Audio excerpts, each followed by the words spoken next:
Hello, brothers and sisters, and welcome to Seminary Preview.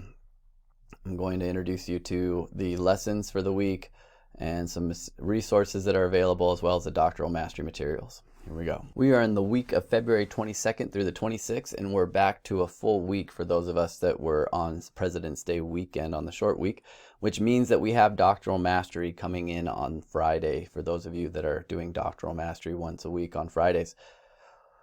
Section 18 is a great opportunity to talk about self-worth and talk about how Oliver Cowdery and David Whitmer were charged with finding the 12 apostles and what it takes to find those people and also to make that decision and discern who one of the apostles are. So really good instruction. There's some fun connections that they make between Bob the Builder, living apostles, and you can find out what Spider-Man has to do with the worth of a soul. What I want to focus on and draw your attention to is section 19. As Martin Harris puts his farm up for collateral for the publishing of the Book of Mormon, there's a tremendous amount of anxiety that he experiences, and he actually uses that word. And so when we focus on the word anxiety, it's a common problem that is becoming more and more openly discussed. And so this introduces this idea that anxiety is something that is real, it is normal, that it's kind of a healthy emotion, but when on an unhealthy level can also be a medical condition. And so as we introduce this idea of anxiety, we also talk about anxiety that we feel as we try and live the gospel, anxiety that is focused on keeping commandments and being a member of the church. When Martin Harris had put up his farm for collateral to publish the Book of Mormon, he was extremely worried about it, the book selling, so that he could pay off the debt that they owed to Edbert Grandin, and then he could keep his farm, so to speak.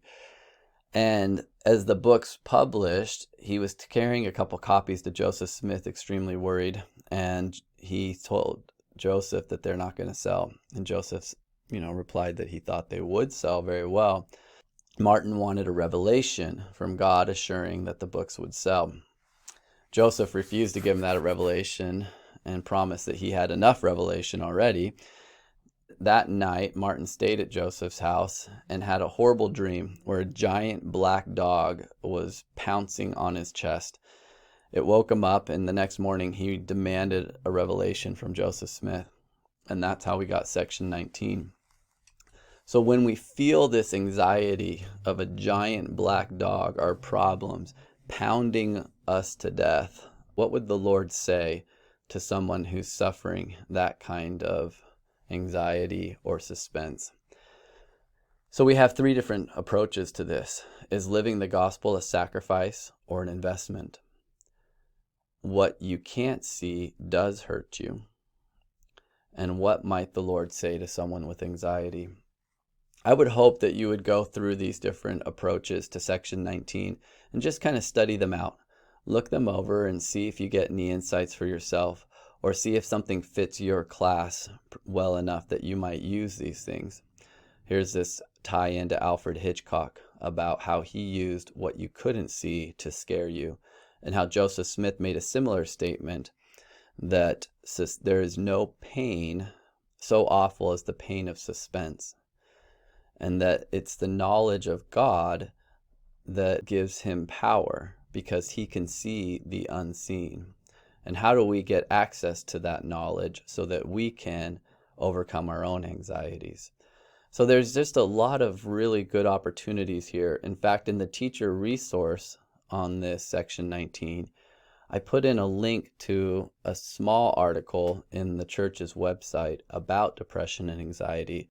In the article on depression and anxiety, there are some descriptions of what it is, depression and anxiety, but also some suggestions for dealing with it, both gospel-centered and professional help that you can use. So this would be a great discussion because it's such a common and prevalent problem amongst society today. Finally, on Friday, it's Doctoral Mastery Week. It's the Atonement.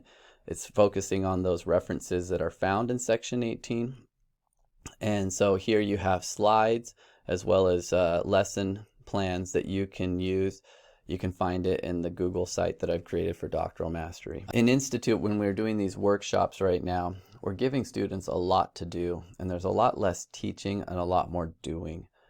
I wonder if you could practice that in your seminary class. Come up with assignments or task-oriented activities where students do something with the scriptures rather than you talking about them and trying to have a discussion about the scriptures. Something that looks like a Canvas assignment but could be assigned in a in-person or Zoom environment. Enjoy the weekend, enjoy your calling, and we will talk to you next week.